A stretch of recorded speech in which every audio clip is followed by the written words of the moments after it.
It started as a perfectly ordinary Tuesday morning. The sun had barely risen over the ridge, painting the ranch in soft hues of orange and gold. I was sipping my coffee on the porch, enjoying the quiet, when my security cameras pinged an alert. Unauthorized heavy machinery detected near the tool shed. My stomach sank. I knew exactly who it was. Karen. Apparently, she had decided that my old tool shed was unsightly and violating HOA standards, and had taken it upon herself, with a borrowed bulldozer from a friend, to remove the offending structure. I grabbed my binoculars and watched in disbelief. She was behind the wheel, clipboard in hand, looking far too proud of herself, while a couple of HOA volunteers cheered her on. "Finally, someone enforcing the rules," one of them shouted. I face-bombed. Oh no. Oh no, no, no. What Karen didn't know, couldn't possibly know, was that my tool shed wasn't just a shed. It was the neighborhood's unofficial internet hub. Hidden under the tarp, behind reinforced walls, were servers, routers, and cables connecting dozens of properties in our rural area. I'd been maintaining it quietly for years, a personal project and a vital community resource. One wrong move and not only would her bulldozing destroy private property, it would knock out internet access for the entire neighborhood. I jumped into my truck, racing toward the shed. Karen was halfway through her demolition, and she waved at me cheerfully. "Morning, Mr. Dawson. Isn't this exciting? I'm finally improving the neighborhood." I slammed the truck door. "Karen, stop. That shed is essential infrastructure.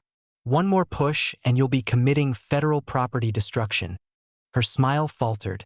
"Infrastructure? It's just a shed." "Not just a shed." I raised my voice. "That shed powers the internet for every house within 5 miles. That includes your HOA office.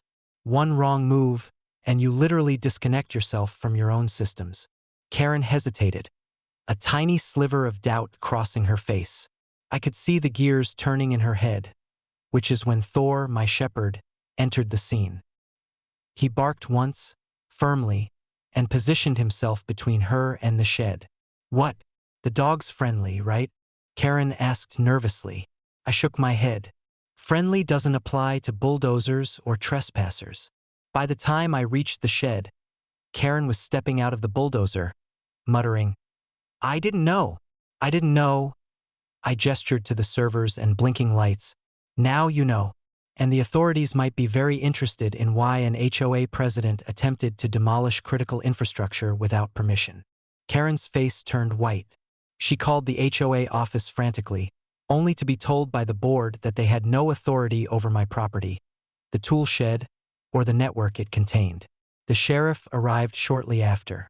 They documented the attempt, citing criminal mischief, trespassing, and attempted destruction of essential services.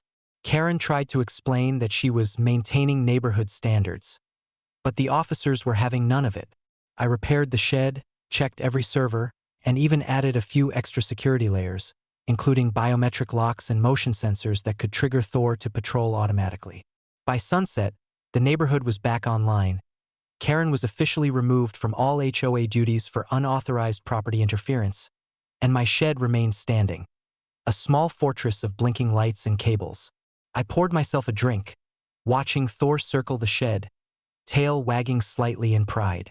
Lesson learned: never underestimate a rancher's shed, especially when it doubles as a community's lifeline. And Karen? She hasn't even looked at the shed since. Smiling face with sunglasses, laptop computer.